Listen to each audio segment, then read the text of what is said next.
ሰሞኑን በማህበራዊ ሚዲያው ላይ ከ2005 በታች የሆኑ ተሽከርካሪዎች በአዲስ አበባ ከተማ መንቀሳቀስ የለባቸው መንግስት ይውጡ ብሏል የሚል መረጃ በስፋት ሲንቀሳቀስ ነበር። ብዙዎች ወደ እኔም ደውለዋል። መረጃው አለ። እንደምታውቀው ያው ማህበራዊ ሚዲያ ላይ እኔም አንተም እንዳየነው በተለያየ የማህበራዊ ሚዲያዎች ላይ ይሄ ሀሳብ እየተሽከረከረ ነበር እና ሰዎችም በጣም ስጋት ውስጥ ገብተው ፐርሰናሊም እየደወሉ ይጠይቁ ነበር፣ እንዲህ አይነት ነገር ይጠይቁ ነበር። እኛ ግን ምንም አይነት እንዲህ አይነት መረጃ እንደሌለ ያው እየመለስኩላቸው ነበር። ይሄ መረጃ የተላለፈው የእኛን ፕሮግራም ቪዲዮ በመቁረጥ በመልቀቅ ነው።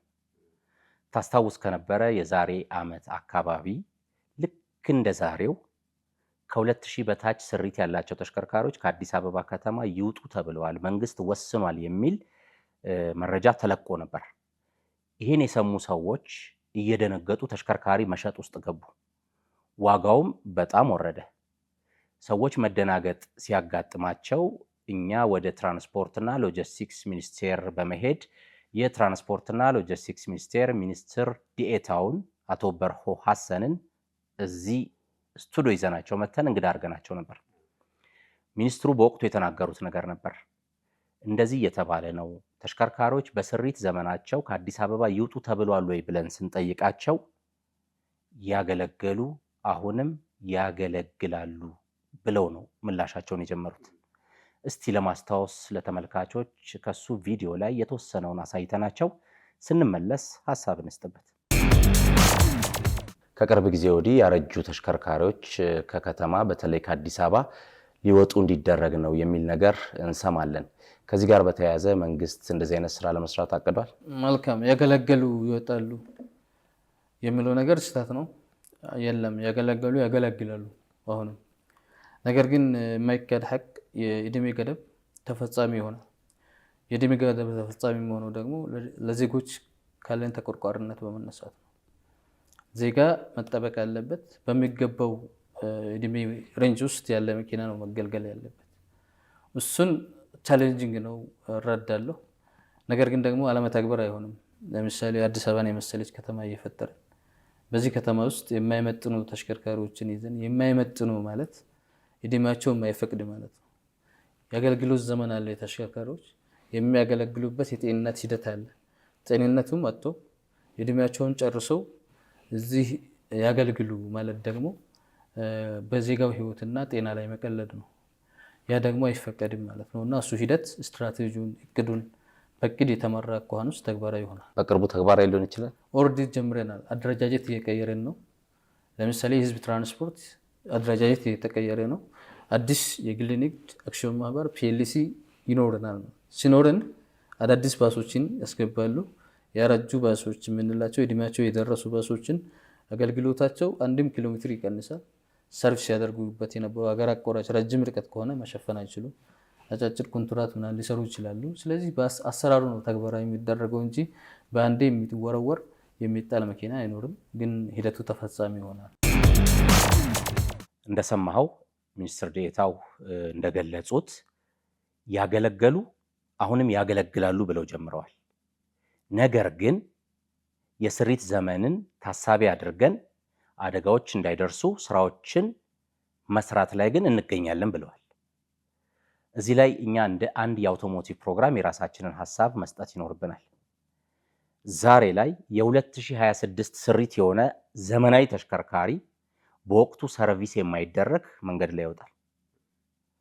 ከተሰራ 20 እና 30 ዓመት ያስቆጠረ ያገለገለ ተሽከርካሪ ጊዜውን እየጠበቀ ድምፅ ሲሰማ እያስተካከለ ሰርቪስ እያደረገ ደግሞ አዲስ መኪና የሚመስል ደግሞ መንገድ ላይ አለ። ስለዚህ መንገድ ላይ አደጋ የሚደርሰው ተሽከርካሪው እድሜው ስለበዛና ስላነሰ አይደለም። ተሽከርካሪዎቻችን በወቅቱ ሰርቪስ መደረግ አለባቸው። በወቅቱ የሚጠይቁንን ኦሪጂናል መለዋወጫዎች ልንቀይርላቸው ይገባል። በተለይ ከሴፍቲ ጋር የተያያዙ ከፍሬን ከመሪና ከመሳሰሉት ጋር። ስለዚህ በእድሜ ተሽከርካሪዎችን ማስወጣት ማስገባት የሚለው ነገር ትንሽ ይረብሻል። ስለዚህ ምንድነው መሆን ያለበት? ምርመራ ሲደረግ ተሽከርካሪዎቹ አቅማቸው ወይ አቋማቸው አስተማማኝ ነው የሚለውን ማረጋገጥ ነው። የጭስ ልቀት ሊሆን ይችላል። ከፍተኛ የሆነ የጭስ ልቀት እየለቀቁ ለሰው ልጅ ጤና መረበሽ ምክንያት እየሆኑ ይንቀሳቀሱ የሚል ሰውም ያለ አይመስለኝም። ስለዚህ ይህን ቁጥጥር በማድረግ መንገድ ላይ የሚወጡትን ተሽከርካሪዎች መለየት ነው እንጂ እንደዚህ ነው እያሉ መረበሹ ተገቢ አይመስለኝም። ያው እንግዲህ መለያ አንተም እንደምታውቀው ማህበራዊ ሚዲያ በአግባቡ የምንጠቀምበት ከሆነ ብዙ መልእክቶችን ማስተላለፍ ይቻላል፣ ብዙ ሀሳቦችን መግለጽ ይቻላል፣ ብዙ አስተማሪ ነገሮችንም ለሰዎች መስጠት ይቻላል። አንድን ነገር ደግሞ እንደዚሁ ደግሞ በአግባቡ የማንጠቀምበት ከሆነ ደግሞ ሰዎችን ወደ ተሳሳተ መንገድ ወደ መረበሽ እንዲሁም ደግሞ ያላቸውን ነገር በአግባቡ እንዳይጠቀሙበትም የተሳሳተ ኢንፎርሜሽን በመስጠት ደግሞ ልንጠቀምበት እንችላለን እና እንደ አጠቃቀማችን ሰዎችን እናድናለን ወይንም ሰዎችን ደግሞ ወዳልሆነ ኪሳራ ውስጥ እንከታለን እና በጣም መጠንቀቅ ያስፈልጋል። ማህበራዊ ሚዲያዎች ላይ ወጥተን እንዲህ አይነት ነገሮችን ስናደርግ ይሄ ህዝብን የሚነካ ነገር ስለሆነ የኢትዮጵያ ህዝብ ላይ ብዙ ከ2004 በታች ያለው መኪና ያለው ብዙ ሰዎች አሉ። ያ መኪኖች ደግሞ ለቅንጦት ብቻ ሳይሆን ለህይወትም ለመተዳደርም የሚጠቀሙ ሰዎች አሉ እና ብዙ ጉዳዮችን ይዘው የመጡ ሰዎች ስላሉ ይህንን በሚሰሙበት ጊዜ ላይ ይሸበራሉ እንደ ማንኛውም ሰው። ምክንያቱም በዛ ቤተሰብ የሚያስተዳድር አለ፣ ብዙ ነገር ህይወቱን የሚገፋ አለ፣ የባንክ ዕዳ የሚከፍል አለ። ስለዚህ እነዚህን ሰዎች ወዳልሆነ መንገድ ውስጥ ነው እና አንድ ቀንም ስራ መዛባት እኮ ቀላል አይደለም አይደል በህይወት ላይ። ስለዚህ ማህበራዊ ሚዲያዎችን ስንጠቀም በአግባቡ ቢሆን እኔ ጥሩ ነው ብዬ አስባለሁ። እኔ መረጃውን ስመለከተው ቪዲዮ የኛ ስለሆነ አልተረበሽኩም። ነገር ግን ወደ ሚዲያ ስንመጣ አጣርተን መምጣት ስላለብን ወደ ሚኒስትር ዴኤታው ስልክ ደውዬ ነበር። እንዴት ነው አዲስ ህግ ወጥቷል ወይ? ከ2005 በታች ያሉ ተሽከርካሪዎች ከአዲስ አበባ ይውጡ ተብሏል ወይ ብዬ ስጠይቃቸው ማህበራዊ ሚዲያውን በአግባቡ ልንጠቀምበት ይገባል ብለው አንተ እንዳነሳው ነው የመለሱልኝ። አንተም እንደምታውቀው ይሄ ቪዲዮ የቆየ ነው። ቆርጠው ነው መረጃውን ያስተላለፉት። በአሁኑ ሰዓት መንግስት ከዚህ እስከዚህ ያሉ ተሽከርካሪዎች ይውጡ የሚል ምንም ህግም አላወጣም፣ ምንም መልእክትም አላስተላለፈም ነው ያሉን። ታዲያ እንደዚህ አይነት ሰዎች ለምን ፈለጉት ይሄንን ወደሚለው ስትሄድ አንዳንዴ እዚህ ሶሻል ሚዲያው ላይ እውቅናን ለማግኘት የተለያዩ ጥቅሞችን ለማግኘት ነገሮችን እያጣመሙ የማቅረብ ነገር ተለምዷል። ሌላው ደግሞ ከጥቅም ጋር በተያያዘ የተሽከርካሪዎች ዋጋ እንዲወርድ ወይ ከፍ እንዲል የማድረግ ስራዎችንም እያየን ነው። እኛ እኮ ለህብረተሰቡ ተሽከርካሪ ዋጋው ቢቀንስ ደስተኞች ነን። ግን ይሄ ነገር ጤናማ አይደለም። ሰዎችን በማደናገጥ አንድ ጊዜ 2 ሚሊዮን ብር የገዛው መኪና 1 ሚሊዮን ብር እንድትሸጥ ካረገ በኋላ እውነታው ሲታወቅ 1 ሚሊዮን ብር እንደከሰርክ ግልጽ ነው። ስለዚህ ማህበራዊ ሚዲያውን በአግባቡ እንጠቀምበት የኛም መልእክት ነው። ከዚህ ጋር ተያይዞ ሌላም የተነሳ ነገር አለ ዳኒ። አዎ ይሄ ያገለገለ መኪኖች ሊፈቀድ ነው የሚል ሀሳብ እየተነሳ ነው። እሱም ልክ እንደዛው የተጨበጠ ወይንም መንግስት ያስተላለፈው ነገር የለውም። ያገለገሉ ተሽከርካሪዎች ወደ ሀገር ውስጥ ሊገቡ ነው ሲባል የቀረበ ግን ምክንያት አለ። አገራችን የዓለም ንግድ ድርጅት አባል ለመሆን ሂደት ላይ ትገኛለች። ስለዚህ የዓለም የንግድ ድርጅት አባል ለመሆን የተቀመጡ መስፈርቶች አሉ። ከነዚህ ውስጥ ያገለገሉ ተሽከርካሪዎችን አለመከልከል ነው፣ መፍቀድ ነው። ታስታውስ ከነበረ በቅርቡ ያገለገሉ አልባሳትና ሌሎች ነገሮች ተፈቅዷል የሚል ነገር በዜና ስሰማ ነበረ። ተሽከርካሪውም እንደዛው ይፈቀዳል የሚል ግምትና መላምት አለ። ምንድነው የሚሆነው? እኛም አብረን በቀጣይ የምናየው ነው የሚሆነው። ነገር ግን መንግስት በነዳጅ የሚሰሩ አዳዲስ 00 ተሽከርካሪዎች እንዳይገቡም አግዷል። በኤሌክትሪክ የሚሰሩ ሃይብሪድ ተሽከርካሪዎች ናቸው ወደ ሀገር እየገቡ ያሉት። ስለዚህ እነኚህን ያገለገሉ ተሽከርካሪዎች ገማቾቹ እንዳሉት መንግስት ቢፈቅድ እንኳን ወጪያቸው ከነ ኢቪ ከነ ሃይብሪድ ጋር ላይወዳደር ይችላል። ስለዚህ በለመድነው መንገድ ለመሄድ ስለምንፈልግ እንጂ ወጪያችን ምንድነው ብለን አወዳድረን ተሽከርካሪ ለመጠቀም ብናስብ እኛም ያገለገሉ ተሽከርካሪዎችን አንናፍቅም። የወጪ ጉዳይ ሆኖብን እውነት ነው። ምክንያቱም ለጥገና ለተለያየ ጉዳይ የምታወጣቸው ብሮች ብዙ ናቸው እና አንድ መኪና የገዛ ሰው ሰርቪስ ብቻ እያደረገ ተሽከርካሪውን እንደሚፈልገው ዓላማ ቢጠቀም ደስተኛ ነው። ማንም ተሽከርካሪ ከገዛ በኋላ ወጪ ማውጣት አይፈልግም። ለዚህ እኮ ነው አይደል ተሽከርካሪ ሲገዛ የሚያስፈትሸው። የፍተሻ ዋና ዓላማ እኮ መኪናው ጤናማ ነው ወይ፣ በዚህ ብር ገዝቼው ተሽከርካሪውን በአግባቡ መጠቀም እችላለሁ ወይ የሚል ጥያቄ ስላለ እኮ ነው ተሽከርካሪዎች ወደ ባለሙያ ሄደው ፍተሻ የሚደረግላቸው። እና ስለዚህ ማንም ወጪን የሚፈልግ ስለሌለ ተሽከርካሪዎች በጥሩ ኮንዲሽን የተያዙ መኪኖች ብንጠቀምባቸው ጥሩ ነው። ወጪያቸው እንዲቀንስ ደግሞ ዕለት ዕለት ደግሞ መስራት ያስፈልጋል።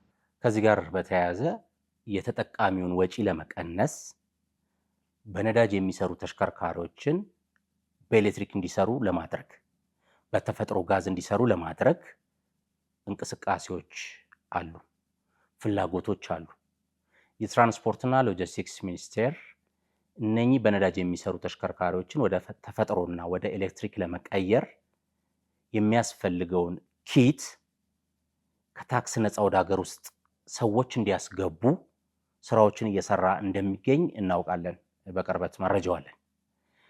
ውጤት ተገኝቶ ይሄ ውሳኔ ሲወሰን ሰዎች በብዛት ተጠቃሚ ይሆናሉ። ሰዎችም ብቻ ሳይሆኑ አገርም መንግስትም ተጠቃሚ ይሆናል። በከፍተኛ የውጭ ምንዛሬ የምናስገባው ነዳጅ አለ፣ ቅባቶች አሉ፣ ዘይቶች አሉ። እነኚህ ይቀራሉ። መለዋወጫ ብቻ ነው ወጪ ሊሆን የሚችለውና እዚህ ላይ እንግዲህ መንግስት ውሳኔ ወስኖ ወደ ተግባር የምንገባ ከሆነ በቀጣይ ለውጦች ይመጣሉ ብለን እናስባለን። ምክንያቱም በኢትዮጵያ ውስጥ በአሁኑ ወቅት ወደ 2 ሚሊዮን የሚጠጉ ተሽከርካሪዎች ይገኛሉ። 100 ምናምን ሺህ የሚሆኑ በኤሌክትሪክ የሚሰሩና ሌሎች በነዳጅ የሚሰሩ ተሽከርካሪዎች አሉ።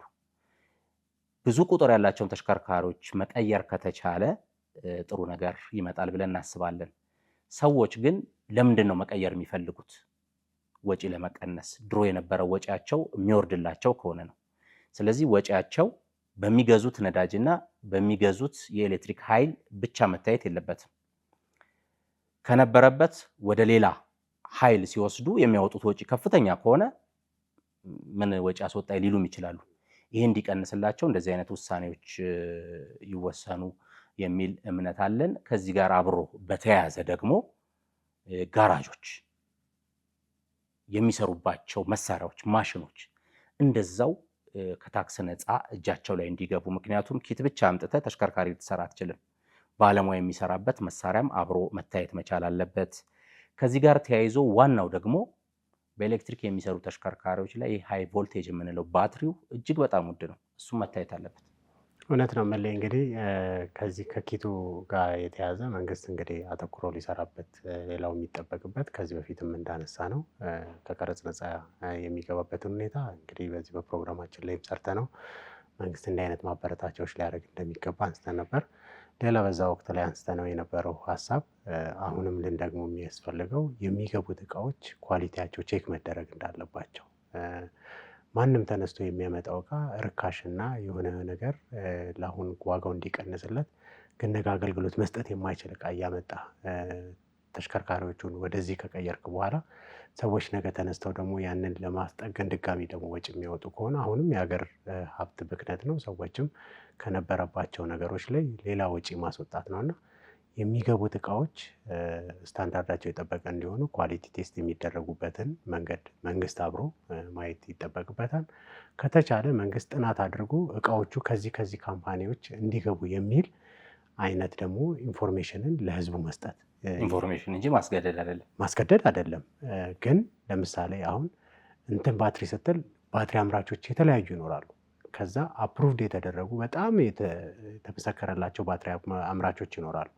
ስለዚህ እንዲህ አይነት ነገሮች ቢሆኑ ሰዎችን አንዳንድ ጊዜ አነስ ያለ ዋጋ ይዘህ ልትቀርብ ትችላለህ፣ ግን እቃው ኳሊቲው ጠብቋል የሚለው መታሰብ ስላለበት መንግስት አብሮ ይሄንን የሚሰራበትን መንገድ ቢቀልስ ጥሩ ነው ብዬ አስባለሁ። እዚህ ፕሮግራም ላይ ከዚህ በፊትም ተናግረናል፣ ዛሬም እንደግመዋለን። በኤሌክትሪክ የሚሰሩ ተሽከርካሪዎች ላይ ሃይ ቮልቴጅ የምንለው ትልቁ ባትሪ ዋጋው እጅግ ከፍተኛ ነው።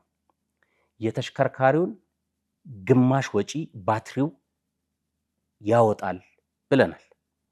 ዛሬ ላይ የነዳጅ ወጪ ቀነሰልን ነው እያሉ ያሉ ሰዎች፣ ነገ ግን ስለ ባትሪ ማውራት እንጀምራለን። ተሽከርካሪዎቹ እያረጁ ነው። ስለዚህ 10 ሚሊዮን ብር የገዛው ተሽከርካሪ ባትሪው አገር ውስጥ ሲገባ 5 ሚሊዮን ብር የሚፈጅብህ ከሆነ ሌላ ችግር ነው። ስለዚህ መንግስት ይሄን ቀድሞ ማየት ማጥናት አለበት። ነገ ጠዋት ይሄ ባትሪ በከፍተኛ ወጪ የሚገዛ ከሆነ ሰዎች ገንዘብ ከሌላቸው ተሽከርካሪያቸው በየገራዡ ሊቆሙ ይችላሉ። ስለዚህ ይሄም ባትሪ ልክ ከነዳጅ ወደ ኤሌክትሪክ ስንቀይር ኪት ለማስገባት ማበረታቻ እንደሚሰጠው ሁሉ በማበረታቻ መግባት አለበት የሚለውን መንግስት ሊያስብበት ይገባል። ከፍተኛ ወጪ ነው። ይሄንን ነገ ተሽከርካሪዎቹ ሲያረጁ የምናየው ነው እና እንዲታሰብ ሀሳብ መስጠት አለብን። ሌሎች ባንኮች ናቸው። ባንኮች ደግሞ እዚህ ላይ ኪቱን መንግስት ማበረታቻ ሰጥቶ እንዲገባ ካደረገ፣ ባትሪዎቹ ላይ ውጤት የሚያመጣ ስራ ከሰራ እነሱ ደግሞ የተሽከርካሪ ባለቤቶቹን የማገዝ ተሽከርካሪዎቹን የሚለውጡትን ባለሙያዎች የማገዝ ስራ ለመስራት ራሳቸውን ያዘጋጁ መልእክታችን። እስቲ የትራንስፖርትና ሎጂስቲክስ ሚኒስቴር ሚኒስትር ዴኤታው በዚህ ዙሪያ ላይ የዛሬ ዓመት ለፕሮግራማችን የተናገሩትን ነገር ወደ ተመልካቾች አድርሰን እንመለስ። ቀደም ብለው ሲገልጹልኝ በኢትዮጵያ ውስጥ እስከ 1,500,000 አካባቢ በነዳጅ የሚሰሩ ተሽከርካሪዎች እንዳሉ ተረድቻለሁና እነኚህ ተሽከርካሪዎች አሁን ወደ ሀገር ውስጥ የሚገባው ተሽከርካሪ በኤሌክትሪክ ነው ከተባለ በኋላ ወጪ ላይ እኩል አይደሉም። ያው ግልጽ ነው። እነኚህ ተሽከርካሪዎች ወደ ኤሌክትሪክ ኃይል ተጠቃሚነት ለመቀየር ቀደም ብዬ እንዳነሳሁት ጋራጆች፣ ወርክሾፖች ከፍተኛ ሚና አላቸው። ነገር ግን እነኚህን ለማድረግ የተሽከርካሪ ባለቤቱ ቢፈቅድም ቢያስብም በሕግ ግን እስካሁን ድረስ ፍቃድ እንደሌለን ማቀው። እዚህ ላይስ እነኚህን መቀየር የበለጠ አገርን መንግስትን ከትልቅ ወጪ አያድንም? በጣም ያድናል። ማዳን ብቻ ሳይሆን እስካሁን መውጫ መንገዱ የጠፈለት የእድሜ ገደብ አለ። በመመሪያው በአሰራር ደረጃ ግልጽ የሆነ ማዕቀፍ ያለው ነው። ነገር ግን እድሜው የማይታወቅ መኪና በእኛ ሃይዌዎች ላይ ያለው ይሄ መፍትሄ ሊበጅለት ይገባል። በአሰራር መቀየር አለበት። እሱም እዛ ላይ ያለው የሰው ኃይል ከጀርባ ያለው ብዙ ነው። እስካሁን እስከዛሬም ለመቀየር ስላልተፈለገ አይደለም። ነገር ግን አሰራሮችን ከዚህ ከመጣው የግሪን ሞቢሊቲ ወይም ደግሞ ከኤሌክትሪፊኬሽን ጋር ተያይዞ ፈጠራ በተሞላበት አግባብ መቀየር የሚያስችለው ይሄ ነው። አንዱ ኮንቨርጅን ነው። መኪናው ማገልገል የሚችለውን የሚሽኑን የወጪውን ሜንቴናንሱን የሚያወጣውን ቀንሰን ወደ ኤሌክትሪክ ሽፍት የምናደርግ ከሆነ የተወሰነ እድሜ ሊያገለግል ይችላል። ሲያገለግል ደግሞ ጎንዮሽ ኢምፓክቱን እንቀንሳለን ማለት ነው እና ይህን ታሳቢ በማድረግ መንግስትን በሰጠው ትኩረት የሪትሮፊቲንግ ወይም ደግሞ የኮንቨርዥን ነዳጅ የነበሩትን ወደ ኤሌክትሪክ የመቀየሪያ ስታንዳርድ ጸድቋል። እኛም ስታንዳርዱ በጸደቀ ማግስት የመመሪያ ዝግጅት ነው እየሰራንበት ነው ያለ ነው። አንዱ ላይሰንስ የሚያገኙት መመሪያው መሰረት አድርጎ ስለሆነ እሱን በፋስት ትራክ በፍጥነት እየሰራን ነው ያለ ነው። በአጭር ጊዜ ውስጥ በፍትህ ሚኒስቴር ጸድቆ ወደ ስራ ይገባል። ከገባ በኋላ ላይሰንስ ማግኘት ይችላሉ። ገራጆች መቀየር የሚፈልጉት ቤዝድ ኦን ስታንዳርዱ ሚት እስካደረጉ ድረስ የመቀየር አቅም እስከፈጠሩ ድረስ ላይሰንስ ያገኛሉ ማለት ነው እና ከ3 እግር ጀምሮ ያሉትን መቀየር ነው የምንፈልገው። ምክንያቱም ቤንዚን ነው የሚጠቀሙት አብዛኛው፣ ኮስቱ ሀይ ነው፣ የኤሚሽን አቅም በዛው ልክ ሀይ ስለሆነ ኮንቨርዥኑ በጣም ነው በእቅድ ይዘን እየሰራንበት ያለ ነው። ገራጆችም ያኔ ተጠቃሚ ይሆናሉ፣ እውቀታቸውን ኤክሰርሳይዝ ያደርጋሉ ብዬ አስባለሁ። እንደው እነኚህ በኤሌክትሪክ የሚሰሩ ተሽከርካሪዎች ወደ ሀገር ውስጥ ከመግባት ጋር በተያያዘ መንግስት ከነዳጅ ወጪ ጋር ያዳነው ገንዘብ እንዴት ይገለጻል? ምን ያህል ወጪ ታወጣለች ሀገሪቷ ለነዳጅ? ነዳጅን ወጪንና በየዓመቱ የምናስገባውን ሂደት ዳይሬክትሊ የሚመለከታቸው የስራ ክፍሎች ወይም ደግሞ ተቋማት ቢገልጹ ደስ ይለኝ ነበር። ነገር ግን እንደ ቲም በጋራ የምንገናኝባቸው ብዙ ስኮፖች ስላሉ መረጃው ስላለኝ መጥቀስ ይችላል። ሀገሪቱ ለነዳጅ የሚታወጣው ውጪ $4.5 ቢሊዮን በአመት ለነዳጅ ታወጣለች። ይሄ ከኤክስፖርት ግኝት በላይ ነው። ዘንድሮ ኦቨርካም ልናደርገው እንችላለን። ይሄን በኤክስፖርት ግኝት ወይም ደግሞ ቀጣይ አመት ሊመጣ ይችላል። እስካሁን ባለኝ መረጃ ባልሳሳት $4 ቢሊዮን ነው አቺቭ ያደረግነው በኤክስፖርት። እሱም በአሁኑ ጊዜ ነውና ይሄንን ትልቅ ኤክስፔንዲቸር ወይም ደግሞ የመንግስት ወጪን የማዳን ስራ ነው። አንደኛ የኤሌክትሪክ ተሽከርካሪዎችን ተግባራዊ ማድረግ የሚያመጣው ኢምፓክት ይሄን ያክል ነው ማለት ነው። እሱ ብቻ አይደለም። እያንዳንዱ የመኪና ተጠቃሚ በአመት የሚያወጣው ለሜንቴናንስ፣ ለነዳጅ እና ለሌሎች መላወጫ እቃዎች የሚያወጣው ወጪ ቢደማመር የግለሰብ ወጪያችንም በዛ ላይ ይሰቅላል ማለት ነው እና ኤሌክትሪክ ተሽከርካሪዎች ሽፍት ማድረግ የሀገሪቱንም የተጠቃሚዎችንም ወጪ ነው የሚያድነው። እሱም ብቻ አይደለም፣ ጤናችንም ጭምር ነው የሚናድነው። ያ አይደለም ደግሞ እኛ ስሪታችንም ለታዳሽ ኃይል የተመቸ ነው። ተፈጥሮ ያደለን ብዙ እምቅ አቅም አለን በሪኒዌብል ኤነርጂ ማለት ነው። የሃይድሮ ኤሌክትሪክ ፓወር አለን፣ ሶላር ኤነርጂ አለን፣ ዊንድ አለን፣ ሌሎችም ታዳሽ ኃይል ምንጮች የሚሆኑ በርካታ አቅም ያለን ሀገር ነን። እሱን አቅም ላይ ደግሞ ኮንሱም ማድረግ ያለን ሪሶርስ በአግባቡ መጠቀም፣ ከውጭ የምናስገባውን ደግሞ በሂደት ሽፍት ማድረግ እና የግልና የግለሰብና የሀገራዊ ወጪን ዜሮ ማድረግ የሚያስችል ትልቅ ኢንተርቬንሽን ነው ማለት ነው እና ሁሉም ዜጋ ሊረበረብበት የሚገባ። መንግስት በነዳጅ የሚሰሩ ተሽከርካሪዎች ወደ ሀገር ውስጥ እንዳይገቡ ከማገዱ ጋር ተያይዞ በአሁኑ ሰዓት ወደ ሀገር እየገቡ ያሉት ብዙዎቹ ተሽከርካሪዎች በኤሌክትሪክ የሚሰሩ ሃይብሪድ ተሽከርካሪዎች ናቸው።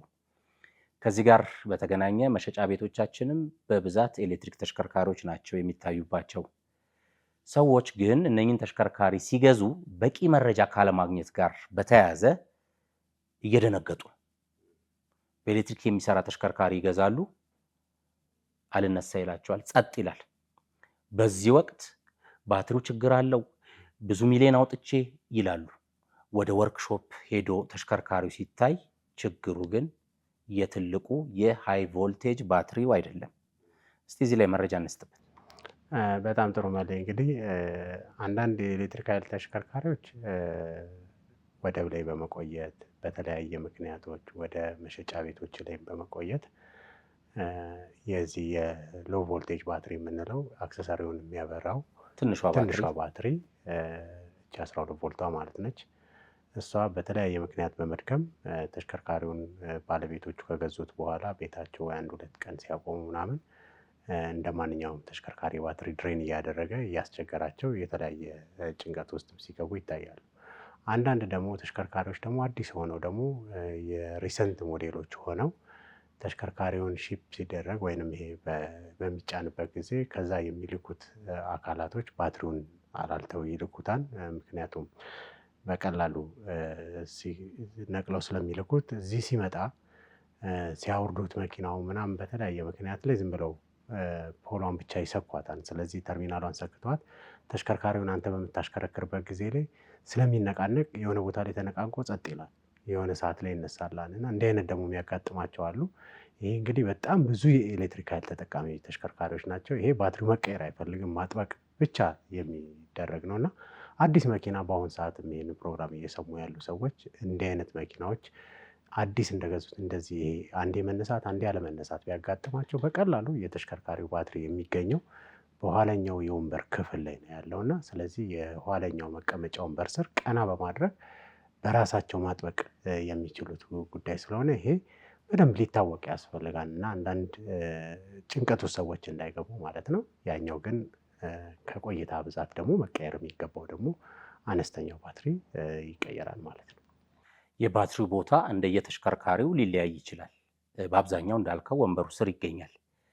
ቀላል ቁጥር የሌላቸው አሽከርካሪዎች ግን ይሄ ባትሪ ጸጥ የሚልባቸው ወይም ደግሞ የሚሞትባቸው ተሽከርካሪውን ስታርት ሳያረጉ ሳያስነሱ ተሽከርካሪ ውስጥ እየተቀመጡ ሬዲዮ፣ ቴፕ፣ ሌሎች ነገሮችን የመስማት ሞተሩ ሳይነሳ እንቅስቃሴዎች የማድረግ ነገር ባትሪውን ኃይሉን እየወሰደባቸው ነው። ይሄን አይረዱም። ይሄ በነዳጅ ተሽከርካሪ ላይ እኮ ያለ ነው። እውነት ነው። ነዳጅ ተሽከርካሪ ላይ በተለይ ብዙ ጊዜ ይሄ የጀነሬት የሚያደርግለት ወይም የሚሞላው አካል ባትሪውን የሚሞላው አካል ሞተሩ ካልተነሳ በስተቀረ ቻርጅ ስለማያደርገው ተሽከርካሪውን ብዙ ጊዜ ሰዎች ይሄ በተለይ የማጠቢያ ቤቶች ምናምን በሩን ከፋፍተው ሲያጣጥቡ መብራቱ የውስጡ ይበራን፣ ከዛ ባትሪው ድሬን ያደርጋል። ሰዎች ደግሞ የሆነ ሰው ሲጠብቁ በሩን ከፈታ አድርገው ሙዚቃ ከፈታ አድርገው፣ አንዳንዶች ደግሞ ኳድሮን ከፈታ አድርገው ስልካቸውን ቻርጅ በማድረግ በሚጠብቁበት ጊዜ ላይ ባትሪው ለው ያደርጋል እና ያኔ ተሽከርካሪው ሰዎች ይደነግጣሉ። በተለይ ሃይብሪድ ተሽከርካሪ ያላቸው ሰዎች ብዙ ጊዜ ይደውላሉ። መኪናው አልነሳለኝ።